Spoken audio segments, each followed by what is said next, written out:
Hey guys, Miss Garcia here again. Thanks for joining me for another good read aloud of the one and only Ivan, our book in this book study that we are doing.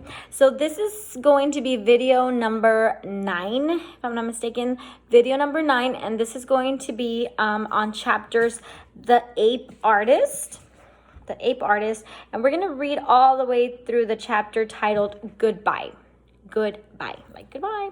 All right, so I know that last time that we read the story just keeps getting better and better. We're starting to see how Ivan is just changing, and he's coming into like this new way of thinking, this new way of feeling, just a whole new character traits that he is beginning to kind of like step into that he probably didn't even know he had or was capable of feeling right before. So let's go ahead and see what's going on with our favorite characters. Of course, our favorite Ivan, beautiful little Miss Baby Ruby, that crazy even that crazy old man Mac, right? So let's go ahead and dive right into these next chapters and see what's going on with these amazing characters of the one and only Ivan. All right, so I'm gonna go ahead and start off with chapter The Ape Artist. Follow along. The Ape Artist. I have new names. People call me the Ape Artist, the Primate Picasso. I have visitors from morning till night, and so does Ruby. But nothing's changed for her. Every day at 2, 4, and 7, Ruby plods through the sawdust with Snickers on her back. Every night she has bad dreams. Bob, I say after I've soothed Ruby to sleep with a story, my idea isn't working.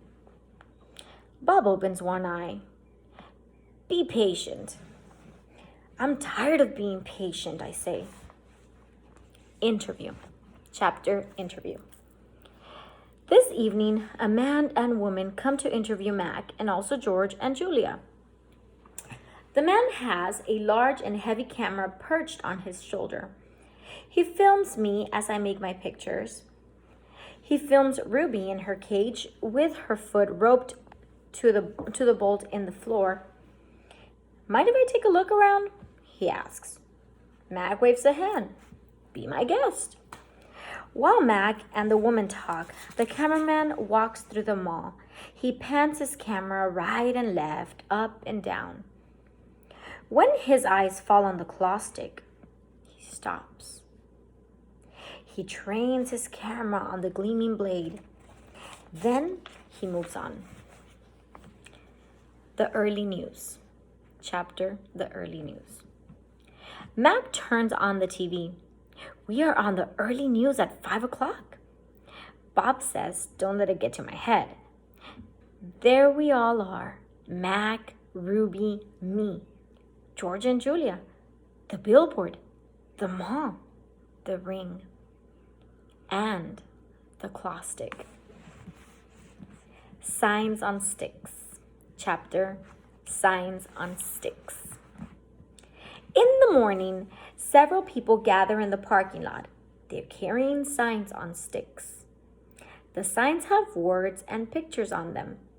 One has a drawing of a gorilla cradling a baby elephant. I wish I could read. Protesters. Chapter Protesters. More people with signs come today. They want Ruby to be free. Some of them even want Mac to shut down the mall. In the evening, George and Mac talk about them.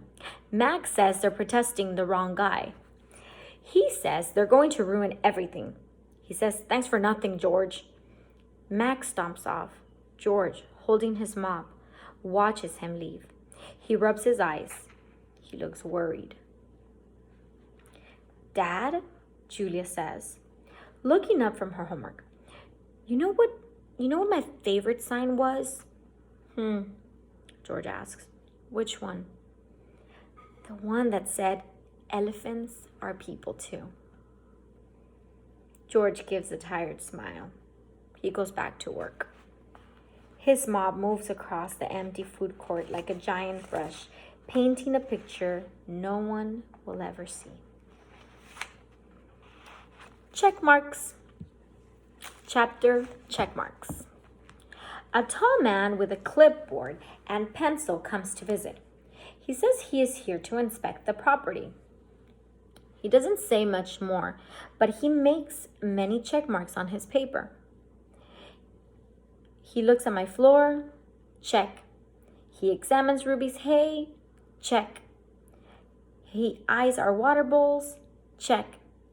Mac watches him, scowling. Bob is outside, hiding near the dumpster. He does not want to be a checkmark. Free Ruby. Chapter Free Ruby. Every day there are more protesters and cameras with bright lights. Sometimes the people carrying signs shout, "Free Ruby! Free Ruby!" Ivan, Ruby asks, "Why are those people yelling my name? Are they mad at me?" "They're mad," I say, "but not about you."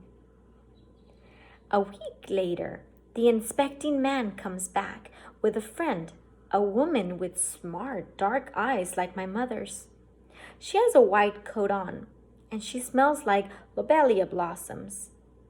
Her hair is thick and brown, the color of a rotten branch teeming with luscious ants. She watches me for a long time. Then she watches Ruby. She talks to the man. They both talk to Mac. The man gives Mac a sheet of paper. Mac covers his face. He goes to his office and slams the door. New box. Chapter New box. Something strange is happening. The white-coated woman is back with other humans. They place a large box in the center of the ring. It's Ruby-sized. And suddenly, I know why the woman is here. She's here to take Ruby away. Training. Chapter Training. The woman leads Ruby to the box. She places an apple inside. "Good girl, Ruby," she says kindly.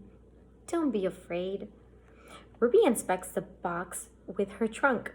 The woman makes a clicking sound with a little piece of metal she is holding in her hand. She gives Ruby a piece of carrot. Each time Ruby touches the box, she gets a click and a treat. "Why is she making that clicking noise?" I ask Bob. "They do that to dogs all the time," Bob says. I can tell he doesn't approve. "It's called clicker training. They want Ruby to associate the noise with a treat. When she does something they want, they make that noise." "Great job, Ruby," the woman says. "You're a quick study." After many clicks and carrots, she takes Ruby back to her cage.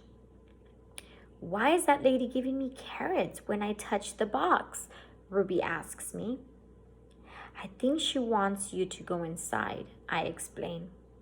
"But there's nothing inside," Ruby says, "except an apple." "Inside that box," I say, "is the way out."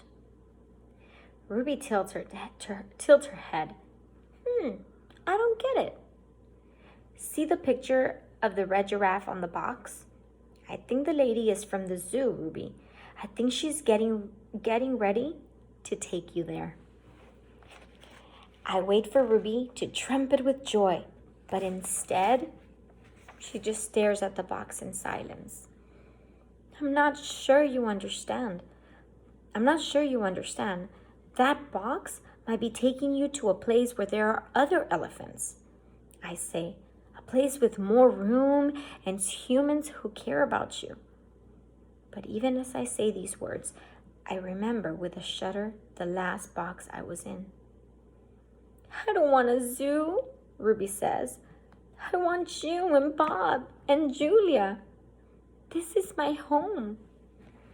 "No, Ruby," I say. "This is your prison." Poking and Proddling. Chapter Poking and Proddling. The lady comes again. She brings an animal doctor with an awful smell and a dangerous-looking bag. He spends an hour with Ruby, poking and prodding. He looks at her eyes, her feet, her trunk. When he's done with Ruby, he enters my cage. I wish I could hide under not tag like Bob. Instead, I do a nice, loud chest beat, and after a moment, the doctor retreats. We're going to need to put this one under, he says.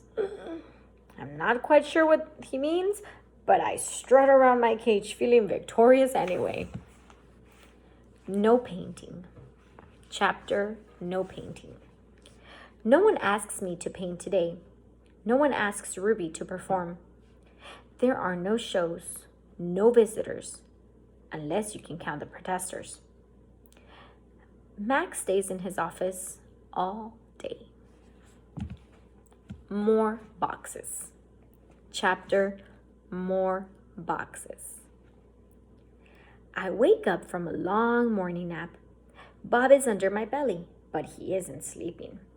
He's watching the ring, where 4 men are placing a large metal box. It's me-sized.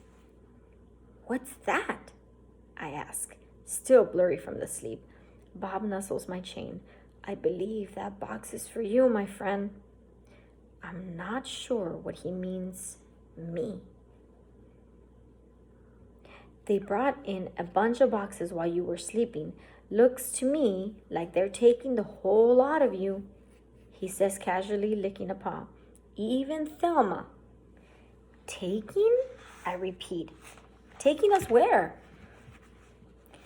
Well, some to the zoo probably, others to an animal shelter where humans will try to find them homes. Bob shakes himself. So, I guess all good things must come to an end, huh? His voice is bright, but his eyes are far away and sad. I'm going to miss your stomach, big guy. Bob shuts his eyes. He makes an odd noise in his throat. But what about you? I ask. I can't tell if Bob's just pretending to sleep, but he doesn't answer. I gaze at the huge, shadowy box, and suddenly I understand how Ruby feels. I don't want to go into that box. The last time I was in a box, my sister died. Goodbye. Chapter Goodbye. When George and Julia come that night, George doesn't get his mop or his broom. He gathers up his tools and belongings while Julia runs to my cage. This is my last night, Ivan, she says as she presses her palm to my glass. Mac fired my dad. Tears slipped down her cheeks. But the zoo lady said maybe they'll have an opening there in a while, cleaning cages and stuff. I walk to the glass that separates us. I put my hand where Julia's is, palm to palm, finger to finger. My hand is bigger, but they're not so very different. I'm going to miss you, Julia says, and Ruby and Bob. But this is a good thing. Really, it is. You deserve a different life. I stare into her dark eyes, and I wish I had words for her. Sniffling, she goes to Ruby's cage. Have a good life, Ruby, she says. Ruby makes a little rumbling sound. She puts her trunk between the bars and touches Julia's shoulder. Where is Bob anyway? Julia asks. She looks around, under tables, in my cage, by the trash can. Dad, she calls, have you seen Bob? Bob? Nope, George says. Julia's brow wrinkles. What's going to happen to him, Dad? What if Max shuts down the whole mall? He says he's going to try to keep it open without the animals, George says. He stuffs his hands in his pockets. I'm worried about Bob too. But he's a survivor. You know what, Dad? Julia gets a gleam in her eye. Pup could live with us. Mom loves dogs, and he could keep her company. And Jules, I'm not even sure I have a job yet. I may not even be able to feed you, let alone some mud. My dog walking money? Sorry, Jules. Julia nods. I understand. She stares to leave, then runs back to my cage. I almost forgot. This is for you, Ivan. She slips a piece of paper into my cage. It's a drawing of Ruby and me. We're eating yogurt raisins. Ruby is playing with another baby elephant, and I'm holding hands with a lovely gorilla. She has red lips and a flower in her hair. I look, as I always do in Julia's pictures, like an elegant fellow. But something is different about this drawing.